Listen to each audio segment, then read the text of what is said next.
Welcome to TheoTrade. This is Don Kaufman. Here we are. It is May 3rd, 2017. Tonight, we'll keep it relatively short and sweet.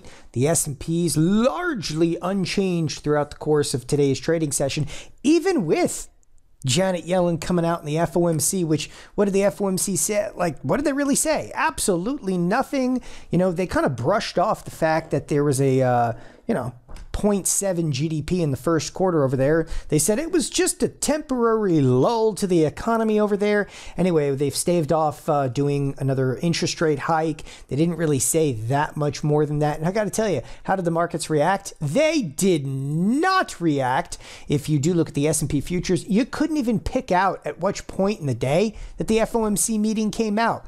All right, it's right over here. What did actually have some reaction, again, the S&Ps are largely unchanged on the trading day. If you are looking at the Nasdaq, though, there's a bit of a reaction, but that had nothing to do with the FOMC and everything to do with Apple. Ironically, Apple rallied back and ended the day just down 45 cents. So we had a point in the day Apple was down, $2 from the previous close, rallied back. Again, down 0.3% after the numbers they gave, not half bad.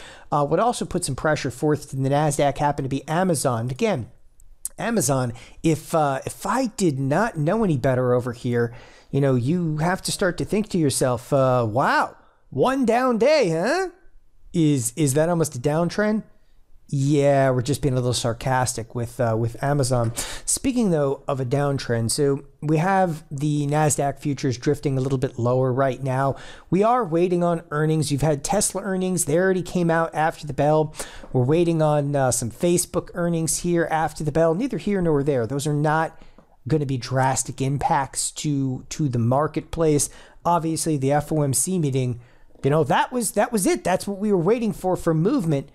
We got nothing. Again, the bonds, they got rocked a little bit today, but largely speaking, the bonds over the past, week and a half, massively unchanged. They're hugging into this 152 level, ultimately like it was grim death over here. Now, there is one positive change to the marketplace, and I want to show you a bit of a bifurcation in the market that has me kind of scratching my head, and I am all over this and keeping a very, very close eye on it. The financials were bid higher today after the FOMC. Okay, so if you do take a look at the financials on an intraday basis, they had already been bid up this morning, but right here is the FOMC announcement. You can see obviously the financials are up 0.8%. All right, markets, by the way, are moving right now because Facebook earnings just came out. So, and again, this is in the after hours here. So the financials are bid higher. However, in stark contrast to that, the Russell has been down. And again, the Russell's actually in a bit of a downdraft right now. So I look a tremendous amount at the Russell and I look a tremendous amount at the financials. And it is a little odd to see that the two have kind of bifurcated from one another. Again, you've got the Russell down, you've got the financials up over here. But the reason I look at these products so carefully is they're both slightly more volatile than the Nasdaq. They're slightly more volatile than the S&Ps. And they often, are a bit ahead of the curve. But right now, I'm sitting again in this, it's kind of a catch-22 over here. We've got financials strong on a relative basis. And I've mentioned this day in and day out. The financials, if they break above 24, that would give the fuel to the S&Ps to crack easily, not only into the 2,400 level, but if the S&Ps get above about 20, and I'm actually going to show this specifically. If the S&Ps, they start cruising up into the 2,405 level, they'll break away and we'll be at 2,450 before you know it. And again, that is largely predicated on what's going on inside of the financials. However, we do have the Russell in a bit of a descent in the last couple of trading days. I don't think very many people are looking the way of the Russell. And that's really what you want to focus, coming into the latter portion of this week and Thursday and Friday in trade. Is there going to be follow through to the Russell? If there is, that's eventually going to take its toll throughout the broader markets, the S&Ps, the Nasdaq out there. Now, Let's flip around to a little bit of earnings discussion here. All right, there's earnings after the bell.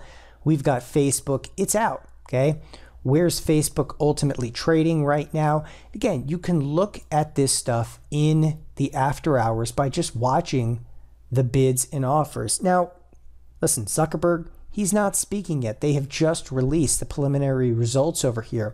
And, you know, yesterday it just really resonated with me. It didn't seem to say, like, whatever Apple said, that's okay. You know, they missed in the iPhones. Don't worry, we're waiting for an iPhone 8. You know, this isn't going that well. China isn't going that well. Don't worry, okay? And seeing some of the similar aspects here inside of Facebook right now. Again, if you open up the Facebook option chain, they're expecting as much as a $5.40 move. Right here in the after hours, we're down about $3. But again, okay, they haven't had their conference call. A lot more comes out inside of the conference call over there. So it's actually now it's only down not even $2 from the cash close. So a little bit of volatility here in the aftermarket as Facebook is out. So again, Facebook though is well within the expectations of movement, and ironically now is being bid a bit higher over here. But as you see, the Nasdaq futures closed down almost 30 handles. Now let's go take a quick glance over at Tesla. Their numbers are also out. Now this one is fairly amazing because there was a $17, again, a $17 expected move. Thus far, here's the closing price.